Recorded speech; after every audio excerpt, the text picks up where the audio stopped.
Second. All right, welcome everyone to today's Google Webmaster Central Office Hours Hangouts.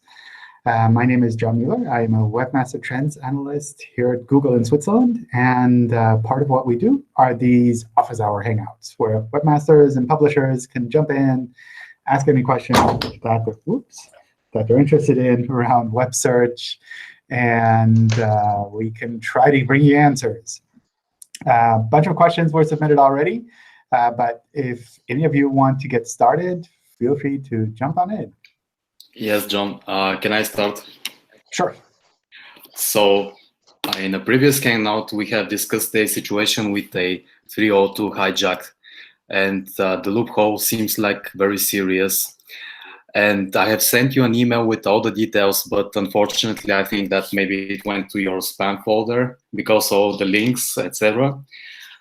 So by that time, yes, it's about a serious loophole called Google 302 hijack or Google proxy hack. And it appears that affects not only me, but many other people. It's about a content being mirrored, not duplicated through copying or something like that, but mirrored in iframes or some other kind of frames. And Googlebot is fooled that this content is the original content. The cached version of this new domain name shows my original domain name. And the content is cloaked, so I cannot send any kind of DMCA takedown complaints. The problem is that this new entity starts to rank for some reason. And as I said, the cache shows the original domain name, which is even more confusing. I have found 3 tools that can do that, and basically they are below maybe $50 or something like that. So anybody can download and use these tools in order to achieve something like that. And in our case, it's about the website that's 900 pages, and all the rest of the victims which I saw have potentially similar situation. So I have tried almost anything, but from everything that I read online, it's about something that we have no control of. So Matt said in 2011 that apparently this loophole is fixed, so nobody can use it anymore. But these tools are sold online, and apparently they are used. And the offender in that case has hundreds of domains in his disposal. And on phase 2, he uses that content. Now he actually shows it to the visitor on another entities. He mixes it with his own content for monetization, and that content ranks, and these web entities do receive traffic. If you share me your email again, maybe I have mistaken it for some reason, I can give you these tools. So my idea is maybe you can try to look what these tools are doing and reverse engineer and close that loophole. It's not about me personally, that example. It's about closing something that potentially can be abused by people. And in this example, is used successfully by the offender. Sure. I copied my email into the chat. Feel free to send me some of the details there. Happy to take a look at that with the team. In general, these kind of things are fairly old, and usually they shouldn't be causing any problems. What sometimes happens is if you look at the cache page, it will show the canonical that we actually choose, which would be the one that we would actually be showing in search. So it sounds like some of that might be working as it should be, and some of that might be confusing. So happy to take a look at that with the team again. OK, I have also opened a Google Please. Yes. Cool. All right.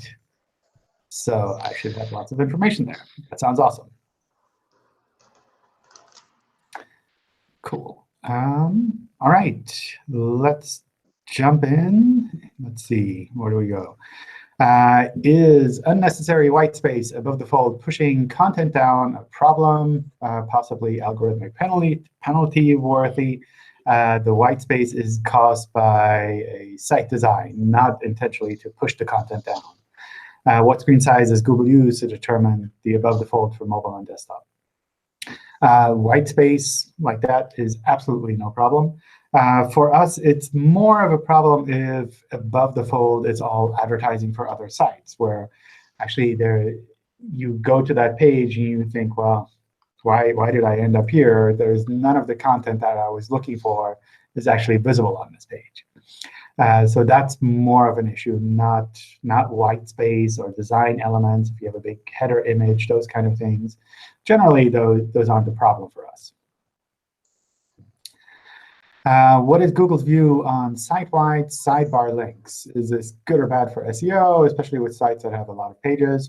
That's perfectly fine. That's a UX element that you can use on a web page. And if it works for your web page, if you've seen that users are able to navigate your site that way better, that's perfectly fine. It definitely doesn't cause a problem from our side. As with all of these things, it's worth doing some A/B testing for your users and focusing on what works well for your users rather than kind of changing your site's navigation just to match what Googlebot might be interested in. Because generally, if it works well for users, then that's something that's really important for us, too. All right, and a long question from Chris about Android headlines. We took a look at this site a few times. I think we touched upon it in one of the previous Hangouts, and I believe you have a forum thread as well about this where other people are chiming in. In general, I don't see anything really problematic here. Essentially, these are our search algorithm changes as they change over time. And if you're seeing changes that have happened over, I don't know, the last year or so, and generally those are just normal organic search changes as they would always happen.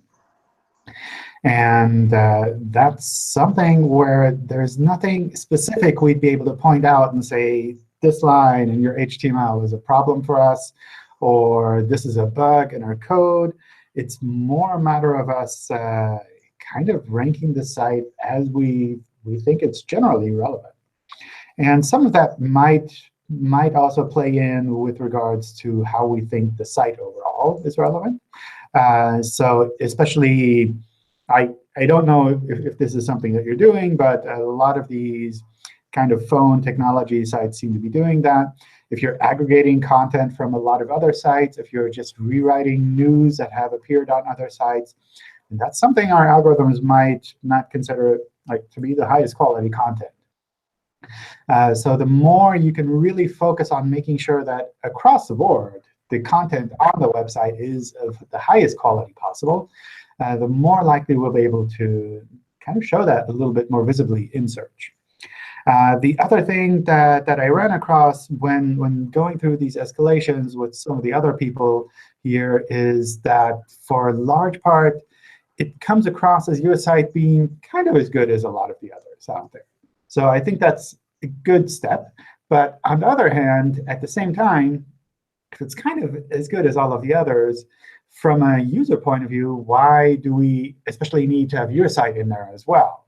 If we go to the search engineering teams and say, well, the 10 search results we're showing now are pretty good, but here's this other one that's just as good, they don't really have any incentive to say, OK, we'll swap out those search results and use this one because it's just as good as the other ones. So the more you can really kind of take a step back and try to find an angle that significantly sets your site apart from all of the others, so that when we go to the engineering team, we can say, well, these 10 results are pretty good, but this one is the one that should definitely be #1 for this kind of query, then that's something they can take into account and say, oh, yeah, you're right. This is really clearly the best out there, and we need to make sure that it's on top. We'll take some time to figure out what is actually happening here in our algorithms to treat this site, this content that it's producing appropriately. And those are things, of course, when you're in a niche like this that is very competitive, that's very hard to do, but it's not impossible.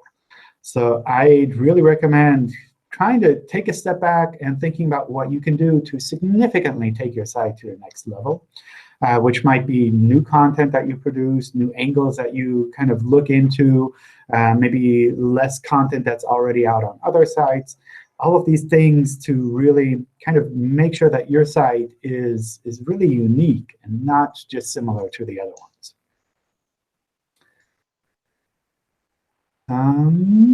In links to your site, does Google take links that are in the href or the destination page? Sometimes I see that a comment is also added in links to your site. I don't know about comments, but generally these features, we try to take the origin page as the canonical that it is, and the destination page, and we show those as the ones for links to your site, so the canonical of the destination page.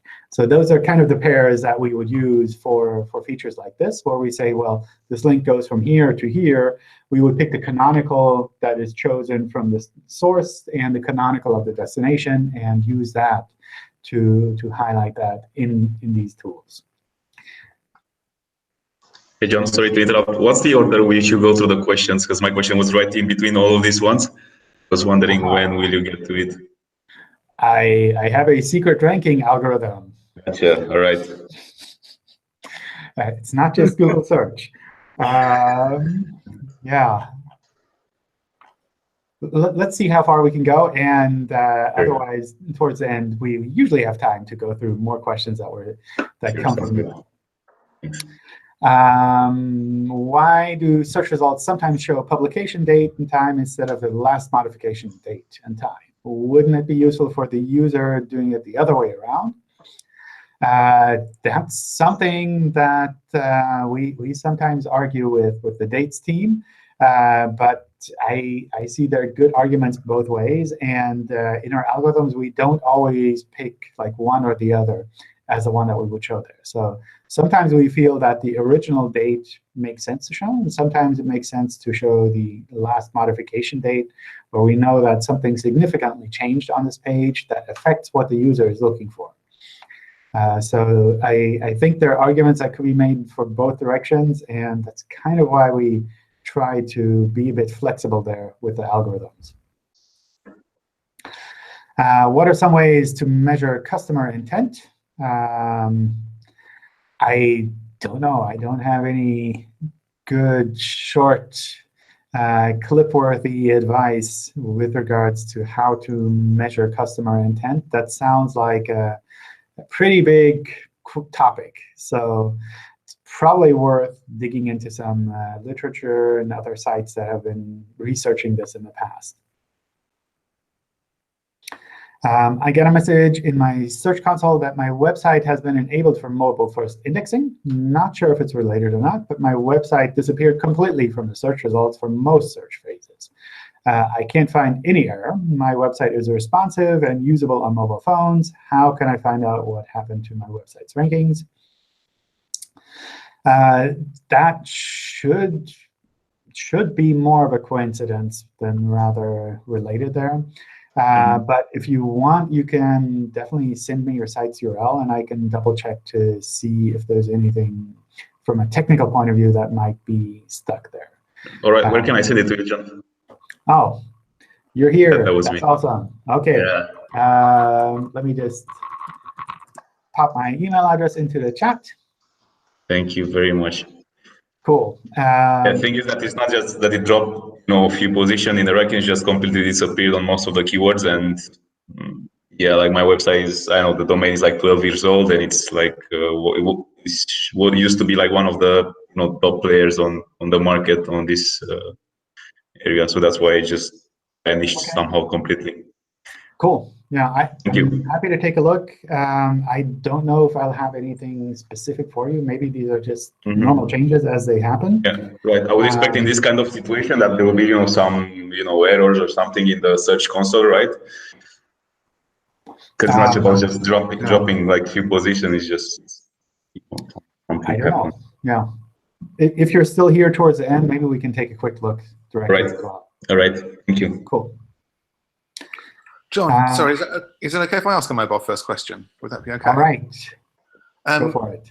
Great. It's to do with the CSS side of stuff. I think it's obviously been said a few times that with mobile, you might have things that are temporarily hidden.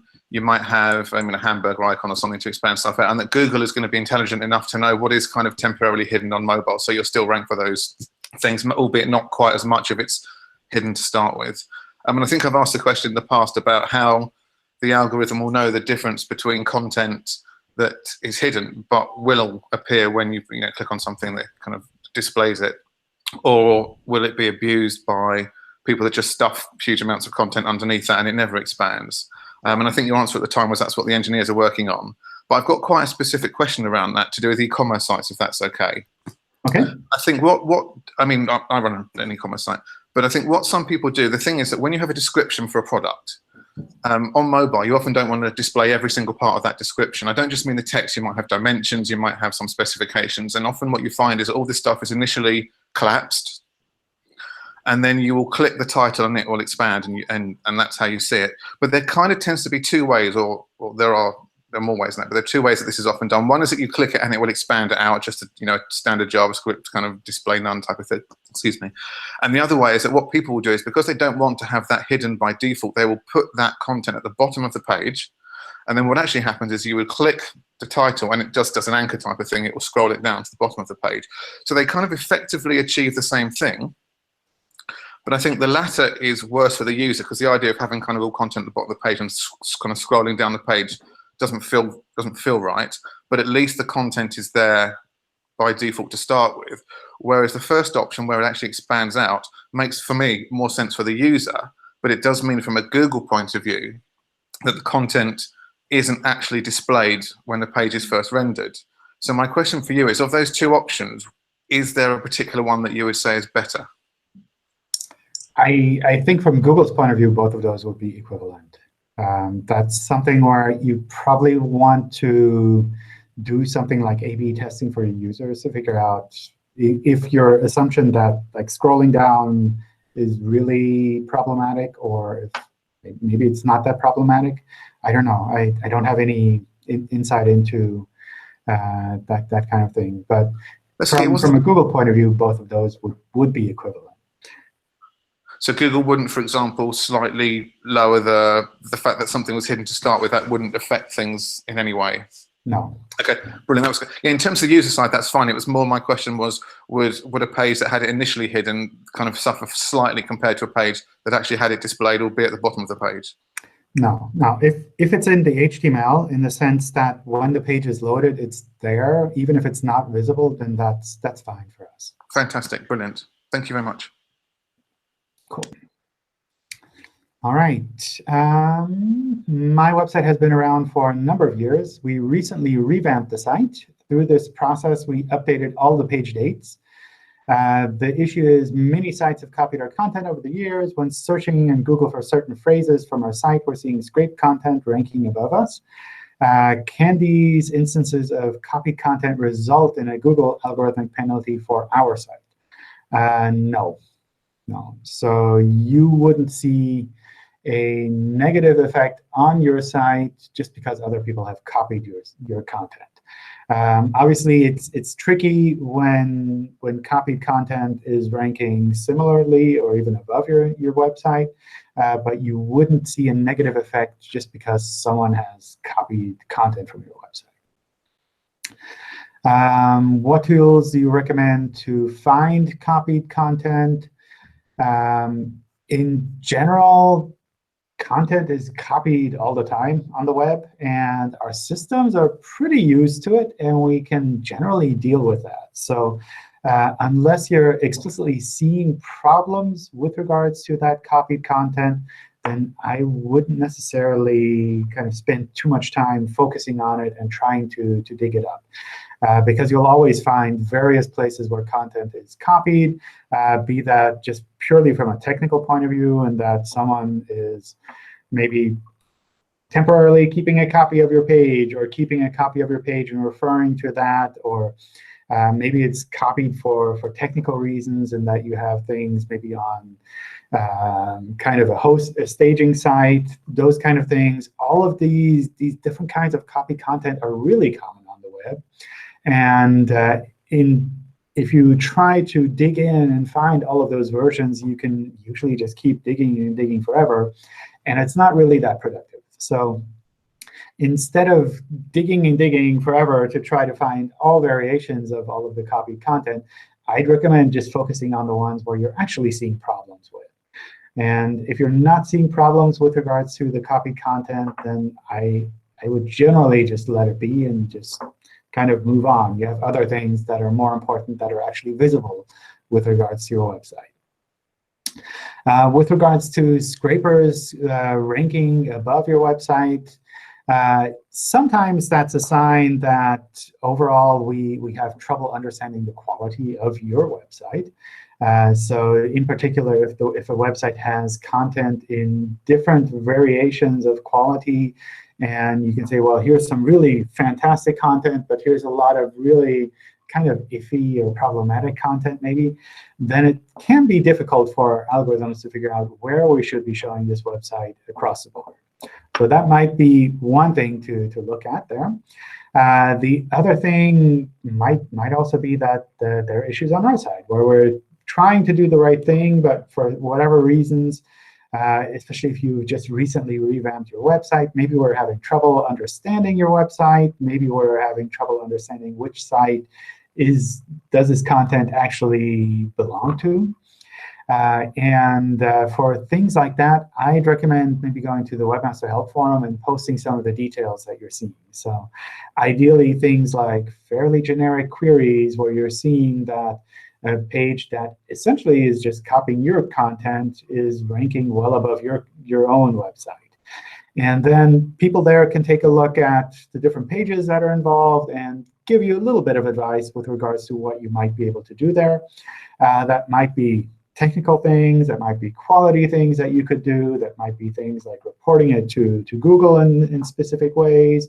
It could even be that maybe there's something that you could do from a legal point of view where you could do something like a DMCA complaint and take care of it that way.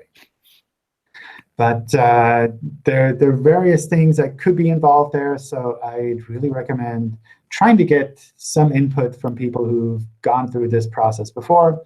And like I mentioned in the beginning, pretty much every website has copies of its content out there somewhere. So a lot of people have experience kind of running into this frustration that the content is copied and different approaches that they've taken to try to resolve that. Can I use a canonical tag for my web pages that are active in other countries? I mean, the content is already live on our website, and I want to use the canonical tag to some pages of my website that are active in other countries. So not quite sure how you mean there. In general, for content that you have specifically written for other countries, I'd recommend using something like the hreflang link between those pages. And when you use the hreflang link between pages, ideally you would keep the canonical tag on that specific version. So the hreflang link element tells us that this page here, maybe in English for the US, is equivalent to this page here in English for the UK.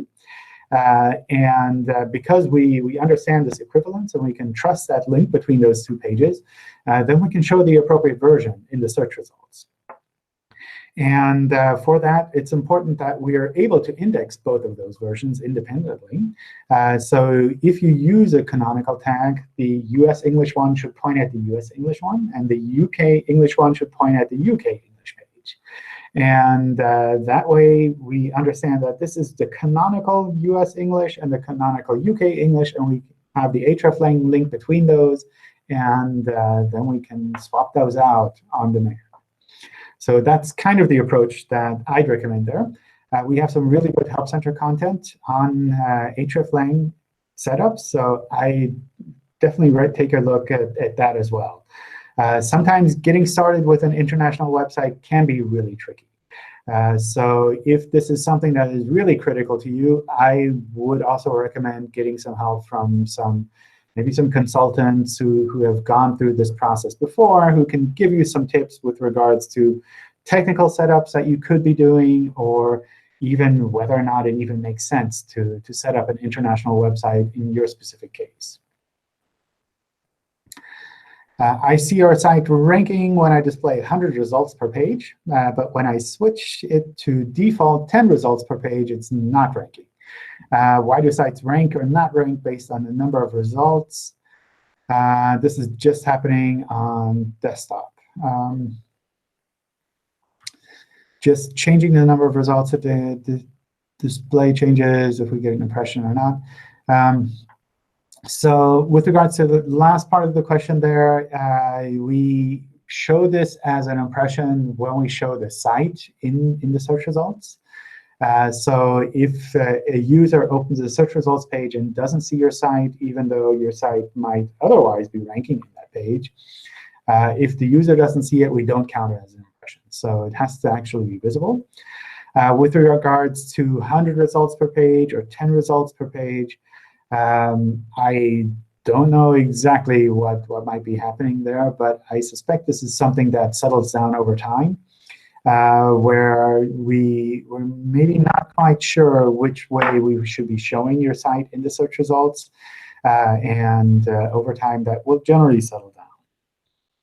What's also kind of plays a role in all of this is that we do experiments all the time with regards to our search results, essentially A/B testing, like you would on your website as well.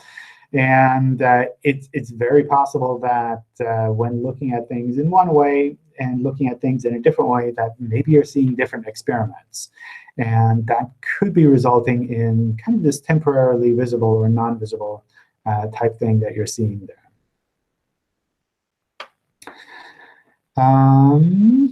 I have a client whose parent pages have links to different subpages, which are all different in nature.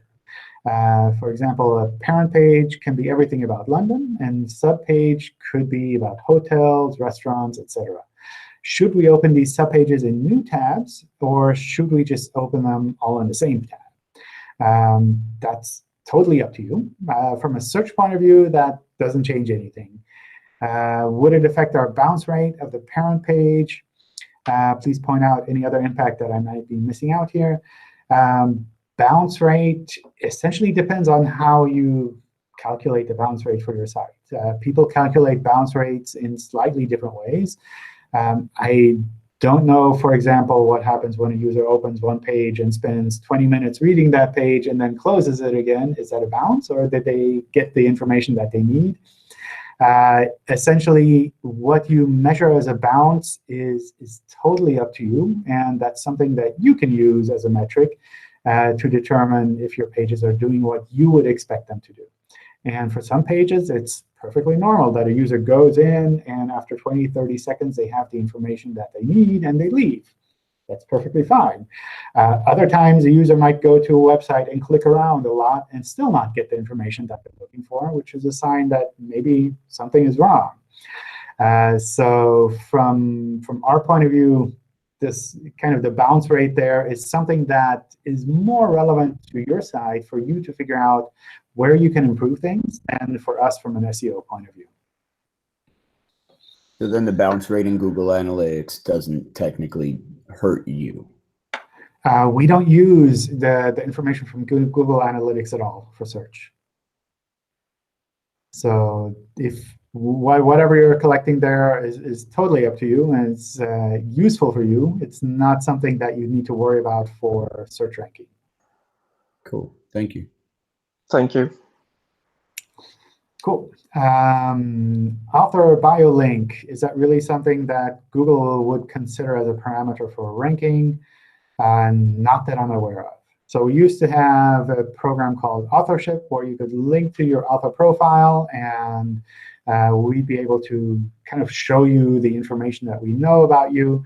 But as far as I know, that hasn't been used for quite some time. So that's essentially something that you can use on your website. Oftentimes, it makes it a little bit easier for users to understand the context of whatever you've written there. If you have a link to an author profile that shows you really know what you're talking about, you go to conferences to talk about this, you've written about this in various places on the web, then that sometimes gives them a little bit more trust in your content. Or maybe they just want to contact you and give you some tips, or I don't know, ask for a link, probably. But all of these things might be reasons why you might have an author profile page that you link from your content. We recently launched AMP at a product page level, and we're wondering if you have any tips to accelerate the crawling and indexing other than XML sitemaps. We haven't implemented hreflang, but we have it on our non-AMP pages. So generally, there are two things that happen with regards to AMP. On the one hand, when we reprocess the traditional page that has the link.rel AMP HTML on there, we'll automatically go and crawl the link.rel AMP HTML page as well. So normal crawling of your normal pages will automatically trigger the AMP crawling for those pages as well. So the sitemap file is actually a really, really good way to tell us about this, especially if you can tell us the modification date. Because with the modification date, we can recognize that something significant changed on this page, and we should go check it out. And that might be just that link.rel AMP HTML that you've added to those pages, which could be a good reason to update the modification date. So if we crawl your normal web pages, then we'll find that link, and we'll go and crawl the AMP HTML page as well. If the AMP page is already indexed, then when we show it in the search results, we generally also trigger a recrawl after that to make sure that we've updated the AMP cache on our side. Finally, what also plays into this a little bit is that we try to reduce the problems that we cause from crawling on your server. So in particular, if we can tell that your server is getting bogged down by our crawling, then we'll try to back off a little bit. We don't want to cause any problems with your server. So we'll reduce the amount of crawling that we do. And if that's the case for your website, and you've just added AMP across all of your pages, then that obviously means we're even slower at picking up all of those AMP pages, because we have to crawl the normal web page, and then we have to crawl the AMP page. And that's already kind of 2 URLs instead of 1 URL. And if your server is kind of limiting us in the amount of pages that we can crawl per day, then maybe that makes it harder for us, or just makes it so that it takes a lot longer than it would need to otherwise. One way you can kind of estimate if this is the case is to go into Search Console, into the crawling stats, to see the number of pages that we crawl per day. That gives you a little bit of idea where you can guess, is this about reasonable or not? And another thing you can see there is the response time. So the time it took on average for a page to respond. That's not the same time it takes to load a page in the browser. So things like page speed insights don't necessarily play into that, but rather just the pure individual requests that we make to the server. We say, I want this HTML page, or I want this one image, or I want this one PDF file. And on average, the time that it takes to get that information back. And it's hard to give any kind of guideline on what number you should be aiming for there. But generally speaking, the sites I see that are easy to crawl tend to have response times there of maybe 100 milliseconds to 500 milliseconds, something like that. If you're seeing times that are over 1,000 milliseconds, so that's over a second per file, not even to load the page, then that would really be a sign that your server is really kind of slow. And probably that's one of the aspects that's limiting us from crawling as much as we otherwise could. I have a question, since we are talking about pages and crawling. Sure. One of my clients, I recently joined as SEO. So they have 826,000 of desktop pages, and they have no sitemap for now, and they have 93,000 mobile-friendly pages and 443 AMP. So I wonder what's the good strategy forward for them to go with? I would say with a site of that size, it definitely makes sense to look into sitemaps and to generally get a better understanding of the pages that are currently being crawled and the pages that are actually indexable or not. So something like looking at your server log files to see which URLs are being crawled can be really insightful. And taking all of that to try to create an audit for the pages that are actually relevant for the website. And based on that, you can make a sitemap file. You can say, well, these are the pages I really care about. These are the pages I don't need to have crawled. With that, you can also think about canonicalization, redirects, internal linking to make sure that those important pages are all findable and easily crawlable. So I think, especially with a site of that size, it's worth kind of trying to get a real better understanding of the URLs themselves. Okay, in last few of your videos, I heard a lot about AMP, accelerated mobile pages. So since we have just 443, should we be working on that part also? Maybe. I don't know. I think it's just that the client, my boss, they never did SEO. I'm the first person there. So it's like no sitemap. They don't know. They don't care about it. They were too much busy with their business and everything. I think that's a good position to be in as well. But unintentionally, it might be hurting them. Yeah. So what I would do is really try to understand the pages that they currently have. And then based on that, you can make a more educated decision on, does it make sense to move a significant part of those to AMP, or is the current setup OK? That's something where you really need to kind of take stock first and see, this is what we have. Making these pages to go to AMP is a lot of work, whereas making these pages go to AMP is pretty easy. We can just install a plugin maybe.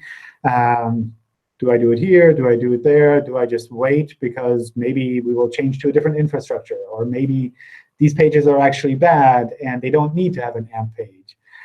I think that's something that you shouldn't be blindly just moving to a new technology just because it's out there, but rather think about the bigger picture, where it fits in with your website. OK, thank you.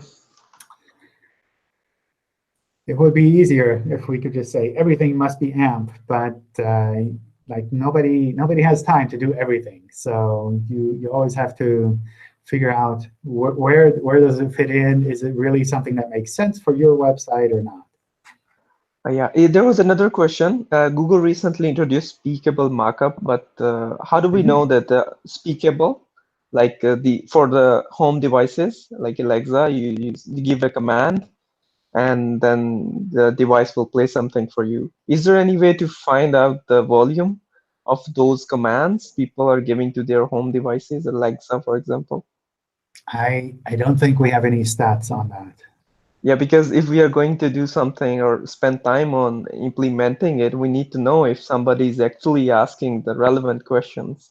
Yeah, I don't have anything on that at the moment. I think there are two aspects there. On the one hand, it would be useful to know how many people are doing it overall. And on the other hand, it would be interesting to see how many people are seeing content from your website like that. I know that's something that we always push for when we talk with product teams and they come up with new features. We always tell them, like, if people are going to implement this, they're going to want to know what the return was for them. So they're definitely aware of this, but I'm not aware of anything specific that's planned there. I think it's also still very early days for a lot of these things. So making changes across a website just specifically for that in the hope that you get a lot of traffic, I think it's a big bet. Like some of these new technologies, they pick up and they get really popular, and suddenly everyone is using it. And sometimes they just last for a couple of months, and then people have moved on to a new variation. So I think there's always an aspect of kind of trust or bet almost with regards to, do you think that for your content this makes sense? And similarly, is this something that you could easily implement where you could say, well, I don't know if it will catch on, but it's like half an hour work for me. I'll just try it out. I think that's an approach worth taking too. Thank you. We Can I have. jump in with just a quick question? Sure. It's okay if you're still answering. Go It for is it. around indexation, kind of the same topic. Just going to send you a quick link in the chat. Oh my That's the gosh, first that's a long example. link. You'll notice the link in question. We've run a site command and it shows it's not indexed. And in the second URL I've just sent over, I've just sent that. Let me just do that again. We run a general query in Google and it's showing it is indexed. So my question is really this particular URL, and is it indexed or is it not? In Search Console, it shows as a duplicate and it's not a canonical, but I can't really understand why it's ranking for general phrase if the site command shows that it's not being indexed, so it's not in the database. In the second example, it's just after the local listings, the first organic results. Yeah. That's the exact same URL that we've run the site command on. Cool. And I have no idea.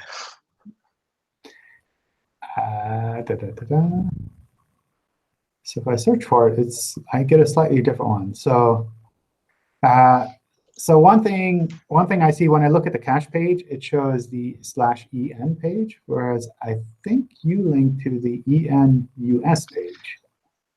It should, that particular result, yeah, so en/us is the example. So we are using a slight modifier in the URL. In the site command, it's the en/us version. But in this example, in the live example, I've got the en-us as well. So there is an en as a /en that exists, but in both those cases, in the examples that I've given, it's the en/us for both. It should be the en/us for both. I'm looking at them both now. Okay, so I don't know whether or not your search is changing the results slightly. I'm not really sure. Yeah. So what might be happening is that we have an hreflang setup, I guess. Is that possible? Looks like something hreflang-like. But what can happen in some cases is we understand the relationship between the different versions of these URLs. And we understand that they're pretty much the same or maybe exactly the same. So we'll dupe eliminate them. And we'll still use the hreflang to show the other URL. So if you search for the content, you might see that URL. But if you check if that URL is actually indexed, then we'll say, well, it's a duplicate. We don't have it indexed. So that's something, from our point of view, that's kind of working as expected, even though it's sometimes pretty confusing. So in both examples and in both the site command and the general search query, we're using the same search engine, which is the US, google.com. Yeah. So I would have thought that for both, it'd return the same URL. It wouldn't, if we're using google.com for site command, I would expect it there because it knows and understands the hreflang tag, for example. So if anything, it shouldn't have to really swap in anything or swap out anything because we're explicitly defining the URL. So that's what throws me the most. If it was the reverse, I'd understand, but because it's not showing the US version, but yet we're saying that version is being used in an American search engine. I don't know. It seems like it doesn't make necessarily that much sense. I think what we have indexed is just the /en version. So just the /en. Yeah, and we swap it out against the en-us version. And that's why the site query doesn't show that, because it's not the one that's indexed. And in the search results themselves, we can show that because we understand this link between the hreflang versions. So I don't know what would happen if we did like a site query with just en. Yeah, then it would show. Yeah, it would be there. Yeah. That's interesting then, because I would have thought that if it's showing on the site query, then it's indexed. Are you saying that it would not show that?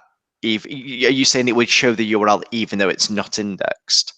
Because that's what it's doing. The site query wouldn't show it. I mean, the site query is somewhat of an artificial query. So I wouldn't necessarily use that for diagnostics purposes. I'd use the inspect URL tool, if anything, to see if it's really indexed or if it's seen as a duplicate or not. Inspect URL? In Search Console. Oh, right. Yeah. Okay. The new tool, like if you go to new Search Console, right on top, Yeah. copy and paste the URL in, and it'll so tell you would use that method to see if it's indexed rather than the cite command. Exactly. Okay. Yeah. I mean, a cite command is nice because you can send it to anyone to try out. But the inspect URL tool is really the one that's looking at the current version of the URL, the current indexed URL, or well, maybe not indexed or duplicate or whatever of that URL. Okay, so you're saying basically use that tool because it's more accurate, whereas this might not necessarily operate as we'd expect if we use the search command. Okay, but from your standpoint, the ENUS version has been crawled but not indexed, but you will place it in the index in a general search query potentially because of the hreflang tags. Exactly, yeah. Okay, interesting. Okay, that was just my question. I'm sorry it took longer than I thought to get it across, but okay, I'll No, I mean, this is quite confusing because you'd think if it's not indexed, it would never show up in the search results, but especially with hreflang, it could show up. Yeah, you're saying that it will show up with an hreflang without the okay, it is interesting. I never knew that, but there you go. That's why we're here. Thanks, John. I appreciate it. Cool. All right. Let me run through some more of the questions that were submitted. Maybe we'll make it to the bottom. Maybe not. I have a bit more time afterwards, too. We have over 40,000 pages with medical information back to 2001. Much of these are outdated. Would you recommend us remove them altogether or add a canonical tag to a newer article on the same topic? I think both of those options are possible. So if you think they really shouldn't be online anymore, then remove them. If you'd like to point to a newer version, then maybe put a banner on those pages and rel canonical pointing to the newer version, or even just redirect directly to the newer version. All of those are options that could make sense there. Should we implement in our website content in order to get featured in Google Answer Box or Google Featured Snippets? Any suggestions? In general, I wouldn't explicitly aim for some of these search features because they're still fairly new and they can change fairly quickly. So if you're doing something just for one of these search features, then just keep in mind that it may change over time as well. Whereas if you're doing things that make sense for your website for the long run, then generally speaking, that's something where you kind of know that you'll have value out of that for the long run. So it's almost like a strategic question, like, do I bet on this feature sticking around long enough for me to have a positive return? And will Google even feature my content there? Or should I continue working on my website for the long run, maybe not see the short-term gains, but more long-term gains? That's kind of a strategic decision you could make. We have a forum, and lots of people just delete pages after the discussion is complete, and they convert into 404 pages. What should we do? Should we redirect them? Should we just disable the delete option and make it an archive? The forum is used by 1 million users monthly for legal information. I think this is something that you need to perhaps figure out with your users primarily. From our point of view, it can get a bit confusing if we index pages and then after a short period of time, they're no longer there. But it's normal on the web for content to disappear. So it's not that you need to do anything from an SEO point of view just with regards to those 404 pages. I feel it's more a matter of what could you do to get value out of the content that people are posting into your website for the long run. So is there something that you could pull out? Is there a way for you to get more maybe evergreen content out of these forum threads, even if people delete the individual entries? How do you kind of balance the desire of people to keep their legal problems private versus your desire maybe to be found as a source of legal information? That's something that's I think is not that straightforward. I see that in our webmaster forums as well all the time, and that people will come in, ask a question. The community will get quite involved, and they'll try to find solutions and different approaches to solving a problem, spend a lot of time on that. And in the end, the original poster decides, well, I don't want this problem to be public anymore. I'll delete my question. And then the whole thread is gone. From my point of view, that's ultimately their decision. But I know for the community, that's always frustrating. They spend a lot of time, and then suddenly all of their work that they put into this to try to help this person solve this problem is gone. So it's something that's always, I don't know, you kind of have to find a balance there. Our site is a progressive web app with a near-flawless Lighthouse score, massive social presence, high-quality content. All our on-page SEO is optimized. It's built in React and universally rendered, both on the client and the server side. So from my understanding, Google shouldn't have issues crawling the content. The site has been featured in publications, and we've even been approached by some teams from Google as a part of the Assistant beta program. Yet search engine traffic is almost non-existent. What could we be doing differently? So I took a quick look at the site, and I agree. It looks nice. It's really fast. But in general, I think this is one of those situations where, from a technical point of view, you might be doing a lot of things really well, but that doesn't necessarily mean that your pages are always relevant for users when they're searching for something. So the technical side of things is one thing. The general quality side of things across the website and kind of a match of what you're doing with what users are looking for, that's something completely different. And some sites are really fantastic on a technical point of view and not so good with regards to quality. Some sites are really fantastic with the quality point of view, and their technical side is really terrible. And our algorithms trying to figure out what is the right approach here. What should we be showing to users? Should we be showing things that are closer to what they're looking for, even if they're technically not that great? Or should we just be showing something that's technically really great but doesn't really answer their question? And I think for the most part, we would tend towards trying to show a good answer, even from a less technically fantastic website. However, if you have a great answer and a technically fantastic website, that's always a win as well. And that's something where you generally see that users come back and go to your website again if there's something that is really easy for them to look into, if they get a lot of information here, if they find that they're able to browse through your content very quickly because you have a fantastic, fast website, then that's always an additional value that you bring into that. But you really need to make sure that from a quality point of view, from the content point of view, you're really on top of the game, especially in a niche like the one you're in, where you have quotes on a website. It's like these quotes are available for like millions of websites to use. They're quote databases that you can download and just copy and paste into your website. And you really need to make sure that you're providing something that's significantly unique and compelling, that's not just the same thing with a different technical backend and front end attached to it. So that's something where I'd recommend not purely blindly focusing on the technical side, but really kind of looking at the quality as well and thinking about what you could be doing slightly differently to make sure that your website is really one that answers the user's questions. And especially when it comes to quotes and kind of this big database of content, it's also important that you have the basics of SEO done fairly well.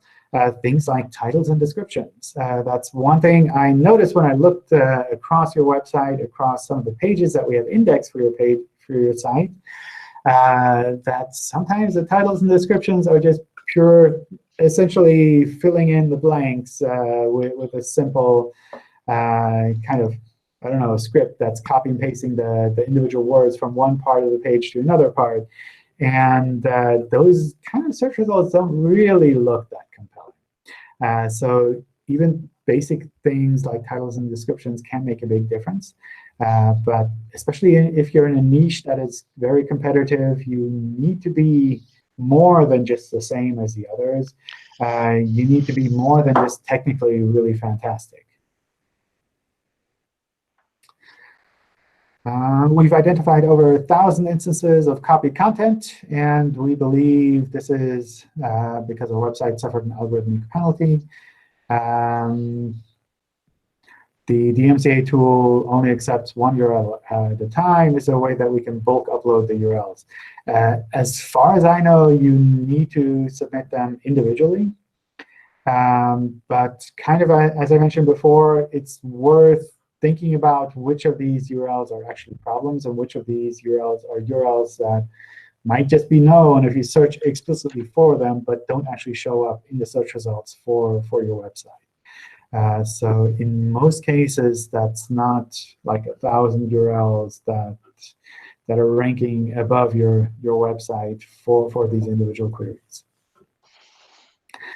City-to-city query, sometimes people want to see the distance, and sometimes they want to see the time taken. Does Google take the data from other sources to determine results on these queries, or only authority pages cannot rank? I see some city pair bus websites ranking, and in some other city pairs, flights pages ranking.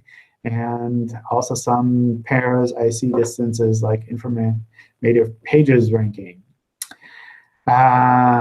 Tell me which pages will rank, and I'll make them, essentially. I think this is not something where we have our algorithms hard-coded to say if someone is looking from one city to another city, then we will always show them these specific types of pages. But rather, we try to figure out what makes sense for the user. And that's something that can vary depending on what you're looking at. So that's not something where there's a simple, straightforward answer that you can always use and will always make your pages rank for these types of queries.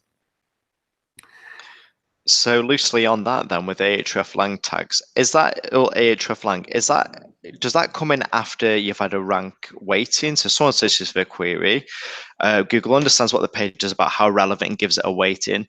Then does it swap out the URLs? Yes. Because I think that can only happen in that process without both those pages being indexed, right? Yeah. Okay, yeah, that's interesting. I thought it's just way at the end. So essentially, we put together the normal search results. And then we double check to see if we have different URLs that we should be swapping in there that would better fit for the user. We do the same thing for mobile and desktop as well.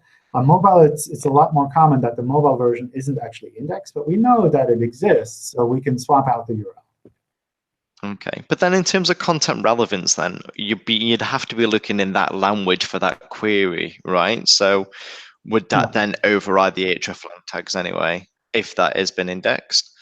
It because you depends could on the necessarily query. look at relevance in one language and then push that forward and then swap out the URLs for the right language, right? Yeah, it really depends on the query, and that's something I find sometimes a bit frustrating because it always throws me off, especially with technical terms, where kind of the technical term is the same thing in different languages. And I'll search for the technical term, and I expect to see English pages that's kind of like the original documentation on that. And it always shows me German pages because my browser is set to German. So that's something where it's like I'm searching for the word in English, but actually it's a technical phrase that's the same as the phrase used in German. So it's kind of normal that we would swap these out. City names are also really, really common like that, or kind of brands, product names. That happens a lot there too, where it's the same word, but it's used in different languages. Okay, cool. Thank you, John, again. Let's see, we have 3 more questions. So let's jump through these. I've seen new errors popping up in my structured data console for Breadcrumb, stating that there's no value for position. And Google says it's required. but my structured data is in a list. So why do you need the position? We need the position because from a schema.org point of view, as far as I know, we don't have any sense of kind of order within the page. So these elements are essentially completely independent. It's different, I believe, with the breadcrumb markup for microdata, or what the other one was, where we can pick up the structure based on like where it is within the elements on the page. But with schema.org, we need to have information about the position so that we can pick that up as a clean breadcrumb. I have a client that recently switched from old to new domain in 2015. Well, OK, maybe not recently. And the previous SEO company built a lot of questionable links to the old domain. There are thousands of links still reported by the backlink checker tools, and I would like to disavow them since the old domain is 301 redirected to a new one. However, the old links pointing at the site are not showing in Search Console. Could this be because there's no site to crawl? So what is probably happening is we're showing the old links in the new domain. Because if you're redirecting the old domain to a new one, then we would generally pick the new URLs as canonical. So from our point of view, those links would be from the old page to the new canonical of the page that used to be linking to. So within the links to your site for the new domain, you would probably see these links there as well. And then the Speakable, I think we talked about that as well. Will there be a direct link to a website with the answer in the Chrome omnibox? I don't know. I can't speak for the Chrome team. I imagine that would make sense so that you could go there and take a look as well. But I don't know what the plans are there. I know the Chrome team focuses quite a bit on having a clean UI. So that's probably a tough balance for them with regards to how much room should we dedicate to show a long URL as well, in addition to the answer. I don't know what the approach there will be. If you have strong feelings on this, I would strongly recommend going to the Chrome forum and kind of letting the team know about that. So because the omnibox, they say, or what's it say, powers and Beckman, whatever, they say the omnibox will now show you answers directly in the address bar. So how will that kind of affect search? Because if already when it starts to fill in things, you can kind of lead users into a query, showing the results there. What's kind of stopping them from even clicking enter if they got the result? And then I don't know. Good question. I think that's something that's worth looking into as well.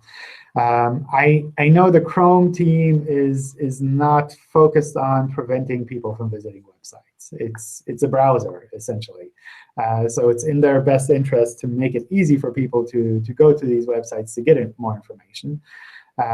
So that's something where if they find the right balance with regards to what kind of answers would make sense to show like that, I think that could be pretty neat.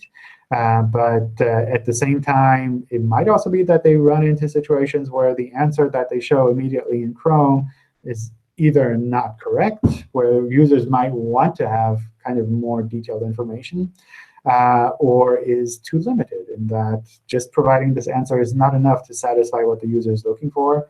And I would assume that's something that the Chrome team will be fine-tuning over the long run. But I actually haven't had a chance to play around with this feature, so I don't really know what it looks like. The one place I have seen these kind of immediate answers is if you enter like simple math equations, that it'll give you an answer, which I find really useful. But I don't think that's something where we would point at websites for anyway. It's like, I don't know, this long number divided by another number, like what website content could be really relevant there? I don't know. So is it kind of like you know, how the Apple Watch is going to be displaying the web, you know, on there, that it might just be very, very generic queries or maybe very specific links that people are sending? I don't know. It's a good question. Yeah. But so the nice thing about Chrome is they have their preview versions available so that anyone can download them. I believe for the most part you can run them in parallel to your normal version. So you can probably try this out and see what it's like. And if you find a lot of interesting queries that you think should be handled differently, then give them feedback or write a blog post about it and kind of drive the discussion on that. I think that's pretty fantastic in direction there. Whether or not it catches on, whether or not it kind of finds the right balance there, I don't know. We'll see. I have a short and quick question. All right. Since we never did SEO or anything from decades, it's been like 30 years now. So there are tens of thousands of backlinks to our website. And there are so many small, crappy websites. I heard a lot from you and others also that there are websites which are directories or which are spammy websites, maybe penalized by Google in some ways. So what should we do about those websites? Or we should just ignore and act like we don't know anything, the way we are already working? For the most part, unless you're aware of kind of regular activity that a previous SEO or like someone in the past has been doing for your website with regards to links, then I wouldn't worry about that. That's something where if a website has been around for a long time, then it has links from all kinds of crazy places. And even if you look at those pages and you go, like, I don't know why this website is linking to our site, or it looks like someone did a typo or dropped a bunch of URLs into a forum and it includes links to our site as well. These are things that we see on the web all the time. So unless you're really aware of kind of dedicated activity of someone going out and buying a lot of links and kind of really doing a lot of things that are against our webmaster guidelines, then I wouldn't really worry about this.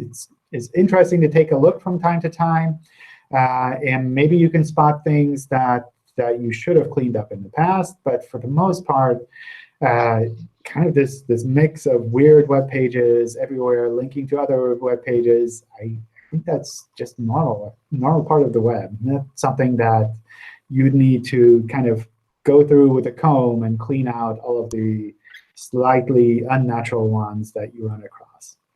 I have a quick question on that matter. John? So we have a client with a disavow file that we are preparing for him now.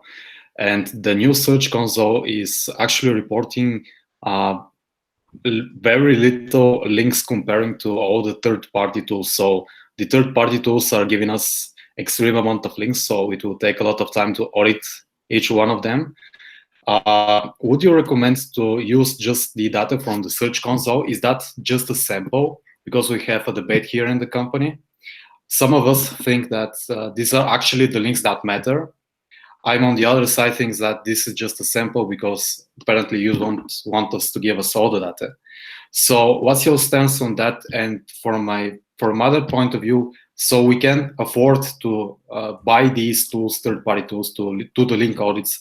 But the small business, if he needs to sign up for all of the 3 or 4 major companies that do these link reports, the third-party companies, it's a lot of money. So it doesn't make big sense for a small bakery, for example, to do a link audit by paying these big companies. So would you recommend us to use just the Search Console links for the disavow, or to spend the time to audit everything that we have data for? For the most part, the Search Console links would be enough for disavow. I think so I lose the bet. Yeah. So for normal websites, even if you've been doing something sneaky with links in the past, then the Search Console links are enough for disavow, for manual spam action as well. If you're a really large website and you have a really big problem with regards to links, then sometimes third-party tools make it a lot easier to find all of those. to aggregate them or to test them and see which ones of these are already no index, no follow. Which one of these are ones that are really problematic. So if you recognize that you had an issue with directory submissions, a third-party tool might go out and check the titles of these pages and say, oh, like here's, I don't know, 1,000 URLs that have directory in the title. Therefore, maybe these are ones that you should put in your disavow file. So for really large sites, or if you're doing this on a regular basis for a lot of clients, then these third-party tools can certainly make sense. There are some really great tools out there. But on a normal basis, for a normal site, the Search Console links should really be enough. Any tools you can recommend? I hear a lot of things about kind of the more well-known link tools, and they sound pretty good to me. I don't use any of them, so I can't speak from first-hand experience.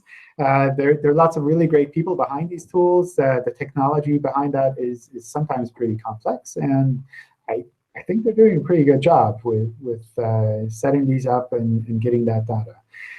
I imagine all of these tools will have slightly different focus because they use different ways of getting that information, but that's fine. It's like, depending on what you're trying to do, you might need different approaches, or it might be enough to say, well, I understand this tool really well, and I can work with it. It makes me productive. So even if this other tool has maybe, I don't know, let's say 10% more or 10% different links, then you still have what you need, and you're able to be productive. So maybe you stick with one of them. But it's, yeah.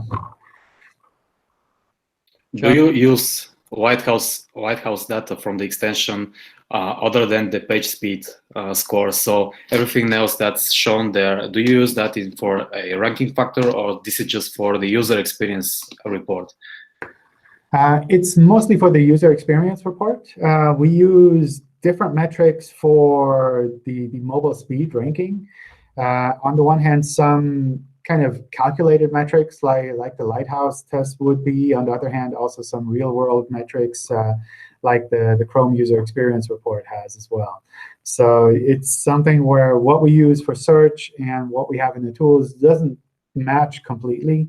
Part of that is also just because we want to have a little bit of flexibility to adjust what we think makes sense for search that doesn't necessarily map exactly to what we have in any one of the tools. John? All right. Yeah, one last question. Can you hear me? Let's do it. Yes. Oh, no, I can't hear you anymore. I think they muted themselves. Oh, no. Okay. Heard something. Yeah. Oh, no. Well, let's try. Nothing? There you go. Can you hear me? Yes. Okay. So something I thought about was the Panda guidelines that you guys have. Have you guys thought about integrating those with the general webmaster guidelines that you have? Kind of to expand the quality guidelines a little bit. I don't know. That sounds like something we might want to look at. Yeah. They seem such a critical part of how we can understand objectively how to improve, right? Because we're dealing with a lot of subjective kind of approaches people want, right? What is, you guys approach from an objective viewpoint. So having those integrated together and keeping them updated would help us. I look at the last update and I hear a lot of people, a lot of big sites, they said, that's the core update. They said, hey, we have great content, great links, but we're not showing up so much anymore. A lot of sites may have dropped by half or more. And I understand some of it's a relevance factor, right? Maybe the site shouldn't be ranking for these terms over here. It just doesn't, that's not really good for users. But I think in some cases, maybe the site could be doing something better. And as you said, the web is changing, but people want to be able to keep up with what's changing, and so having some sort of guidelines and keeping them up to date. I mean, has anything really changed in terms of how you guys perceive good content since those guidelines were written years ago? Probably. I guess the one aspect that I'm thinking of at the moment are kind of the quality rater guidelines, which aren't directly ranking factor related, but there's also a lot of good information in there on what we think people could be watching out for with regards to good websites, or maybe websites where the quality is not so good. But maybe that's really something that we should be tying in together with the Webmaster Guidelines, so it's easier to find these additional types of information, so that it's not just for those of you who already know about this, but also those who kind of are stumbling across this for the first time. That's a good point. But was that core update rolled out to everything, or is that just kind of a subsection right now of the internet? No, that's if it's a core update, that applies across all of our search results. Okay, I'll save my other questions for next time. It's late. Thank you. Cool. All right. Yeah, kind of over time. So let's take a break here. Thank you all for coming. Thanks for all of the questions that were submitted and all of the questions here from the Hangout. Been really insightful. Always learn something new. And those of you who want to send me some more information, feel free to go ahead. I don't know if I'll be able to respond to everything, but I do forward these on to the teams that are involved. So someone will be taking a look at the details there, too. I'll set up the next Hangouts probably later today. So if there's anything else on your mind, feel free to jump in and drop those questions there. Or, of course, come and join us in the Webmaster Help Forum, where folks are always welcome to drop by, ask questions, answer questions as well, and kind of discuss these topics too. All right. With that, let's take a break here. Thanks again for coming, and I wish you all a great weekend. Bye. Thank you. Bye. Yeah, we appreciate the extra time. Thanks. See you. Have a good weekend.